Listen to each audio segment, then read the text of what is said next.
আলী বলছেন? হ্যাঁ, আক্তার আলী বলছি। বলছি অবশেষে রাজ্য সরকার এনওসি দিল সন্দীপ ঘোষের ব্যাপারে, সিবিআই চার্জ ফ্রেম করতে পারলো, কি বলবেন এই বিষয়টা নিয়ে? হ্যাঁ, এটা মানে আমার খুব টাফ লড়াই ছিল। এটা 5 মাস লেগে গেল, কিন্তু এই লড়াইটা মানে আমার এখন ভালো লাগছে না। তার কারণ এই লড়াইয়ের সঙ্গে অভয়া জাস্টিস, ন্যায় বিচার কানেক্টেড ছিল। আমি অবাক হচ্ছি কি অভিজিৎ মন্ডল এবং সন্দীপ ঘোষ ওই কেসে ওরা জামিন পেয়ে গেছে। তা আমি সেই জন্য আমি আমার পুরো দম লাগিয়ে দিয়েছি যাতে এই কেসে না বেরোয়। আর আমি ডিটারমিন ছিলাম কি ও যদি সুপ্রিম কোর্ট যায় তাহলে আমি সুপ্রিম কোর্ট, তার কারণ আমি তো 27 তারিখে আগে জানতাম না কি স্টেট এনওসি দিয়ে দেবে। তার কারণ নভেম্বর মাসে 29 তারিখে সিবিআই চার্জশিট দিয়েছিল। তখন কিন্তু চার্জশিট গঠন করা যায়নি, তার কারণ স্টেট আশিস পান্ডে আর সন্দীপ ঘোষের রেসপেক্টে এনওসি দেয়নি, যার জন্য এই কেসটা পেন্ডিং ছিল। 27 তারিখে লিস্টেড ছিল, 27 তারিখে শিডিউল ছিল, 27 তারিখে 28 তারিখে হিয়ারিং এর জন্য। 27 তারিখেই সন্ধ্যেবেলা স্টেট এনওসি দিয়েছে এবং অনারেবল কোর্ট ডাইরেকশন দিয়েছে কি 7 দিনের মধ্যে ট্রায়াল চালু করতে।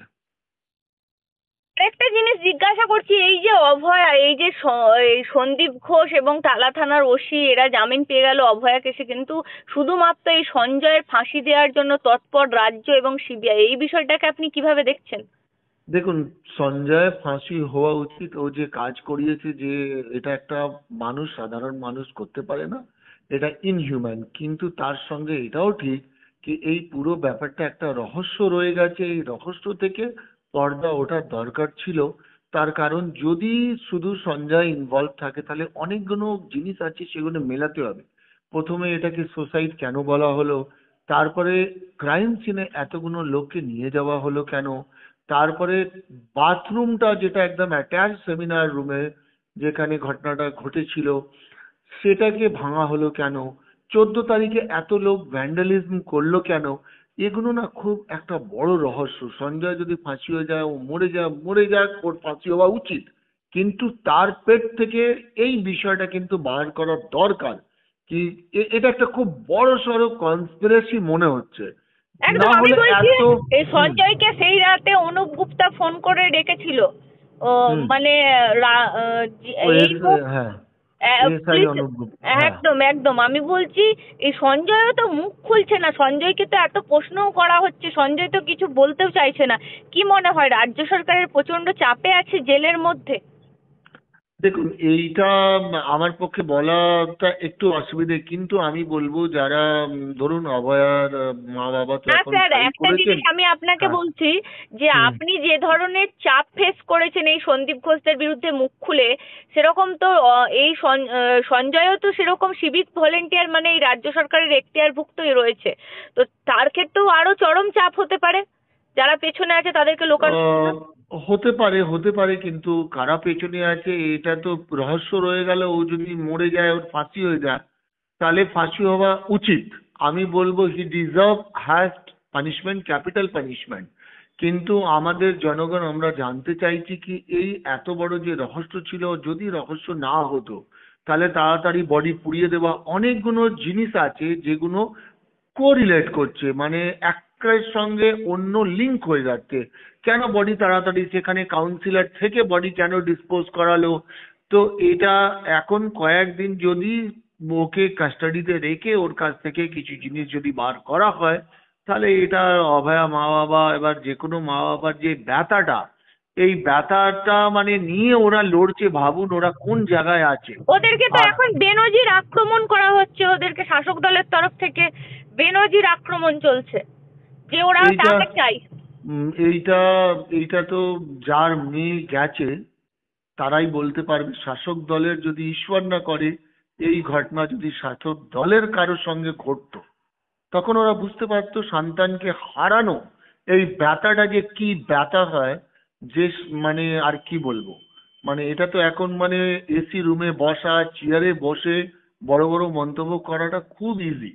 আর মানে এমন একটা ব্যক্তি মন্তব্য করছেন যে নিজে আজ অব্দি ক্লিন চিট পাননি এখনো। কিন্তু আপনি তো জানেন ওনার বিরুদ্ধে সিবিআই, পিবিআই, ইডি ফিডি অনেক কিছু হয়েছিল।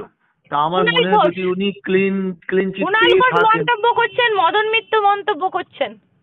না, আমি নাম ধরে কাউকে বলছি না, কিন্তু কোনো মানে লোককে মন্তব্য করার আগে এটা ভাবা উচিত কি আমি যদি ওর বাবার জায়গা হতাম তাহলে আমি কি করতাম। প্রথমে সেটা এই জিনিসটাকে মানে অ্যাজ এ মানুষ হিসাবে ভাবা উচিত। ও কেন গেল, ও বাধ্য হলো কেন, এক কোর্ট থেকে অন্য কোর্টে যেতে বাধ্য হলো কেন?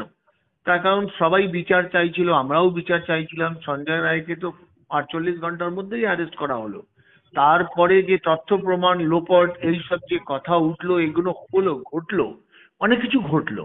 তো এই জিনিসগুলো সব কিন্তু রহস্য রয়ে গেল, আর পর্দা উঠলো না, এক্সপোজ হলো না। আমরা চাইছি এর পেছনে কে আছে, বা ধরুন আর কারা কারা জড়িত তারাও আমি শাস্তি পাক। বলছি স্যার, একটা জিনিস আপনি হুম। খুব ভালো বলতে পারবেন।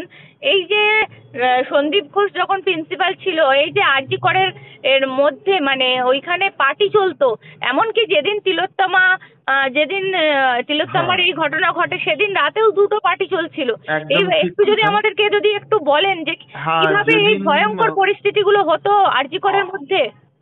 আমি তো আমার এর আগেও ইন্টারভিউতে বলেছি কি আরজি করের মধ্যে মদ্যপান হতো। আরজি করে গেস্ট হাউসে এই সন্দীপ ঘোষের যারা পেটুয়া ছাত্র তারা গেস্ট হাউসকে মিসইউটিলাইজ করতো, এবং আমি এটাও বলেছিলাম কি গেস্ট হাউসকে টেম্পোরারি সিল করে দেওয়া উচিত যেখানে এসব নোংরা নোংরা অসামাজিক কাজ হতো। এবার ধরুন মদ বা এইসব ধরনের জিনিস ওখানে কমন ছিল সন্দীপ ঘোষ জমানা। সেটা ওর আগে হতো না আরজি করে, আর এখন ওটা আলটিমেটলি স্যার পুরোটাই বন্ধ হয়ে আমি গেছে। বলছিলাম স্যার, আটতলায় এই যে আটতলার রহস্যটা কি বলুন তো, আটতলায় পার্টি চলছিল। আটতলায় পার্টি চলছিল, ওখানে একটা ওটি আছে, ওখানে ওটি আছে 7th ফ্লোরে ক্যাজুয়ালিটি বিল্ডিং এ, সেখানে পার্টি চলছিল। আর একটা বয়েজ হোস্টেল আছে, বয়েজ মেন হোস্টেল আছে, সেখানেও পার্টি চলছিল। ওখানে এই কিছু তার মধ্যে একজন যে আশিস পান্ডে অ্যারেস্টেড আছে, তারা পার্টি করতো এরকম মানে ছাত্রদের যারা থ্রেট কালচারের পার্ট, যাদের বিরুদ্ধে থ্রেট কালচার নিয়ে কমপ্লেন হয়েছিল, যাদেরকে টেম্পোরারি সাসপেন্ডেড করা হয়েছিল, এরকম 39 জনকে আরজি করে কমিটি ওখানে কলেজ কাউন্সিল বহিষ্কার করেছিল। ওদের বিরুদ্ধে ইনকোয়ারি চলছিল। তো এটা হতো, এটা মানে কোনো বাট স্যার এটাতে আরেকটা জিনিস অ্যাকশন। বলছি স্যার, আটতলায় ওটি রুমের মধ্যে পার্টি চলতো মানে। ওটিটা একটু আইসোলেট জায়গা, ওখানে যেহেতু মানে সবাই তো যেতে পারে না, ওটি প্রোটেক্টেড জোন। এবার ওটির ভেতরে একটা রুমের মধ্যে কি ঘটছে বাইরের লোকের জানার কথা না। ঠিক ঠিক। যাদের অ্যাক্সেস আছে ওখানে এসওটি বলে ওখানে একটা রুম আছে, মানে চেঞ্জ রুম বলুন, সার্জনদের রুম বলুন। এবার যারা অ্যালাউ করছে, এবার তাদের তো দায়িত্ব না। আমি গভর্নমেন্ট প্রেমিসেস এর একটা মধ্যে জিনিস ধরুন। আমি একদম বলছি স্যার, একটা জিনিস জিজ্ঞেস করবো, ওই যে রুমটার কথা বলছেন এসওটি রুম, হুম। ওই রুমের মধ্যে সবার 7th ফ্লোরে। প্রবেশ নিষেধ ছিল নাকি? হ্যাঁ, ওখানে তো যারা সার্জন বা যারা সার্জনকে অ্যাসিস্ট করতো তারাই যেত, সবার তো যাবার কথা নয়, ওখানে তো পৌঁছবার কথা নয়। তারপরে ওটির ভেতরে যেতে গেলে ড্রেস চেঞ্জ করতে হয়, মানে নর্মাল ড্রেসে আপনি যেতে পারবেন না, আপনাকে স্টেরাইল জোন এবং গাউন ফাউন সব পরে যেতে হয়, চটি ফটি খুলে চেঞ্জ করে যেতে হয়। তো অনেক মানে এগুলো হচ্ছে একদম স্টেরাইল জোন ওটির ভেতরে। ওটির একটা জোন শুরু হয়ে যায়, সেই জোনের পরে বাইরে কাপড় এলাও থাকে না, চেঞ্জ করতে হয়, বাইরে চটি জুতো এলাও থাকে না, এবং মাস্ক ফাস্ক পরে যেতে হয়। তো ওখানে গিয়ে যদি পার্টি করা হয় এটা খুবই লজ্জা আর দুর্ভাগ্যজনক। এবার যারা করতেন তাদেরও আমি বলবো, এবং যারা অ্যালাউ করতেন তাদেরও বলবো। এবার এটা তখন যেহেতু সন্দীপ ঘোষ এইসব ব্যাপারকে প্রমোট করতো, সেই জন্য কোনো অ্যাকশন হয়নি। এখন আশা করছি এখন আর মানে হচ্ছে না এইসব জিনিসগুলো। একদম আমি বলছি স্যার, একদম এই যে ক্রাইম সিন অল্টার হচ্ছে, মানে অল্টার হয়েছে এটা পরিষ্কার রিপোর্টে পাওয়া গেছে। তার মানে ক্রাইম সিন ওই আটতলার ওই যে রুম আপনি বলছেন যেখানে সবার প্রবেশ নিষেধ, সেখানেও হতে পারে। হতে পারে, ওটা তো মানে যারা তদন্তকারী সংস্থা তাদের ওটা প্রমাণ করতে হবে। আমাদের তো কোর্টের দেখুন একটা সব থেকেই আছে কি প্রমাণ ছাড়া আপনি যেগুলো বলবেন, যা বলবেন সেটা আপনাকে ঠিক। তার এভিডেন্স দিতে হবে, হ্যাঁ একদম নাহলে একদম। ওটা না ওই স্ট্যান্ড যে করবে বলছে না। না ক্রাইম হ্যাঁ, সিন অল্টার হয়েছে, মানে ওই সেমিনার রুম সেটা ক্রাইম সিন হ্যাঁ, নয় বাট বলা হচ্ছে ক্রাইম বারবার। সিন সেটা সিএফএসএল রিপোর্টে বলা হয়েছিল, হুম। কিন্তু ওদের তো এটাও প্রমাণ করতে হবে তাহলে ক্রাইম সিন কোনটা। ঠিক। সেটা তো বললে প্রমাণ করতে হবে না। এখনো আমি পর্যন্ত যখন স্যার ওই 8 তলার রুমটা কিন্তু চাবি দেওয়াই আছে, মানে ওখানে কিন্তু কেউ ওটা সিল করা প্রবেশ আছে। করেনি, ওটা কিন্তু সিল করাই আছে। একদিন হঠাৎ করতেই ওই 8 তলার রুম খুলে যায়। আরেকটা জিনিস স্যার বলছি, এই যে সঞ্জয় ছাড়া সবাই বলছে সঞ্জয় একাই দোষী, সঞ্জয় ওখানে ছিল, এই যে সাধারণ মানুষ তো বিশ্বাস করছে না কিছুতেই। আচ্ছা, না দেখুন, আমরা সবাই জাস্টিস চাইছি এবং ওর ফাঁসি হোক, কিন্তু এটা আমরা চাইছি কি কি ঘটেছিল, কি হয়েছিল, আর কারা কারা ছিলেন, এটা কিন্তু আমাদের এবং যারা অভয়া মা বাবা তাদের জানারও দরকার। এবার আমরা জনগণ হিসাবে আমরা এই একটা আরজিকর একটা টিচিং ইনস্টিটিউশন, এটা তো একটা মেডিকেল কলেজের ভেতরে হয়েছে, এমন নয় কি রাস্তার যে কোনো জায়গা হয়েছে, সিকিওর একটা সেমিনার রুম, সেখানে যে ঘটনাটা ঘটলো, তো এটা এটা লাগবে না তো। এটা তো মানে আমার তো মনে হয় এটা বের হওয়া উচিত। একদম। এবার আরেকটা এটা, জিনিস, ঠিক স্যার, হ্যাঁ, আরেকটা জিনিস হচ্ছে 4 জন যারা খাবার খেয়েছিল তাদেরও মানে সাক্ষ্য প্রমাণে অসঙ্গতি, তার সাথে যারা খাবার খেয়েছিল তারাও ঠিক মতো কথা মানে তারা যে সব সাক্ষ্য দিচ্ছে তার মধ্যেও যথেষ্ট গড়বড় আছে। মানে এই যে বিষয়গুলো, মানে টোটাল বিষয়টা একদম যে বলা হচ্ছে সমস্তটাই তো গড়মিল এই মুহূর্তে দাঁড়িয়ে, আপনি যে রহস্যর কথা বলছেন। হ্যাঁ, এই রহস্যটা এটা থেকে এবার ধরুন যে যেরকম ডক্টর সুমিত তরফদার, উনি নাকি ওর থেসিস চেঞ্জ করে অন্য লোককে দিয়ে দিয়েছিলেন। এবার উনি ওনার কর্তব্য পালন করেননি ওনার ভিপি ভিজিটিং ফিজিশিয়ান অনুযায়ী।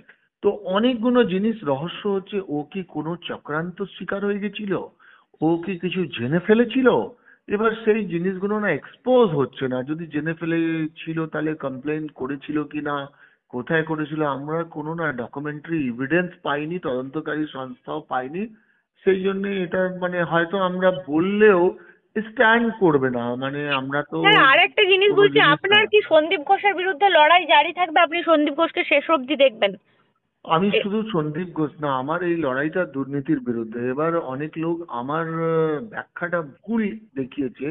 কেন দেখিয়েছে? আমি যখন, এটা আমার 5 মাসের লড়াই না, এটা আমার 1.5 বছরের লড়াই। আমি দুর্নীতি, তার কারণ এই যে ছাত্রদের উপরে অত্যাচার হতো, এবং আপনি ধরে নিন আমি যেগুলো বলেছি সেগুলো কিন্তু প্রমাণিত হয়েছে, সেগুলো কোর্টে প্রমাণ হয়েছে বলে আজকে 5 জন অ্যারেস্টেড আছে। হতে পারে কোনো অন্য মেডিকেল কলেজ, অন্য হাসপাতাল, কোনো জায়গায় এইসব দুর্নীতি আছে যেটা নিয়ে কেউ লড়ছে না, কেউ হুইসেল ব্লো করছে না। আমি যেহেতু আরজি করে ছিলাম, আমি সাহস দেখিয়েছি আমার ক্যারিয়ারকে, তার জন্য আমার ক্যারিয়ারে অনেক ক্ষতি হয়েছে। আমার সার্ভিস রেগুলারাইজ হয়নি 10 মাস ধরে। স্বাস্থ্য দপ্তর আমার ফাইল, MA ব্রাঞ্চ বিশেষ করে ফাইল, একটা ফাইল ইনিশিয়েট করতে কতক্ষণ লাগে, কিন্তু 10 মাস ধরে অফিসাররা, আমি স্বাস্থ্য দপ্তরে গেলে আমার সঙ্গে ভদ্রভাবে ভালোভাবে কথা বলে না, লোক এন্টারটেইন করে না। আমি কিন্তু একটা জিনিস, এটা ধরুন জনগণ যেটা অ্যাকসেপ্ট করছে সেটা আমার ডিপার্টমেন্ট অ্যাকসেপ্ট করছে না, কি আমি একটা ভালো কাজ করেছি, আমি দুর্নীতিকে এক্সপোজ করেছি। ডিপার্টমেন্ট ভাবে আমি সরকার বিরোধী, আমি সরকার বিরোধী নাকি কাজ করছি। তো দুর্নীতিকে ধরিয়ে দেওয়া এটা তো সরকারের দায়িত্ব ছিল, ধরে শাস্তি দেওয়া, এটা আমার কাজ ছিল না। আমি একটা গভর্নমেন্ট এমপ্লয়ি, কিন্তু আমি যখন দেখলাম কি আর এদের কিছুই হচ্ছে না এবং কেউ মুখ খুলছে না, তখন অন্য কেউ তো আসেনি, অনেকজনই চাকরি করেন, অনেক অফিসার আছেন, অনেক স্টুডেন্ট, অনেক লোক ছিলেন, কিন্তু কেউ সাহস করে সন্দীপ ঘোষের এগেনস্টে কোর্টে যায়নি, কেউ বিভিন্ন জায়গায় কমপ্লেন করেনি। আমি দুর্নীতি এক্সপোজ করেছি, আজ অব্দি এটার জন্য আমাকে কেউ অ্যাপ্রিসিয়েট করেনি। আমি এই দেশের নাগরিক হিসাবে আমার দায়িত্ব পালন করেছি, সেই জন্য আমি এই লড়াইটা লড়বো, এবং শুধু সন্দীপ ঘোষ না, দুর্নীতি যেখানে আমি খবর পাবো দুর্নীতি হয়ে লড়বো, যাতে এই বাংলাকে দুর্নীতি থেকে মুক্ত করা যায়। আমি জানি আমি একা পারবো না, হয়তো আরো কেউ, আক্তার আলী অন্য জায়গা থেকেও কেউ উঠবে, কেউ দাঁড়াবে আমার জায়গায়, আসবে সাহস করে কি হ্যাঁ আক্তার আলী করেছে, এরা শাস্তি পেয়েছে, তাহলে আমিও সাহস করব। এই মেসেজটা জনগণের কাছে যাবে। আপনাকে অসংখ্য ধন্যবাদ স্যার আমাদেরকে এতক্ষণ সময় দেওয়ার জন্য।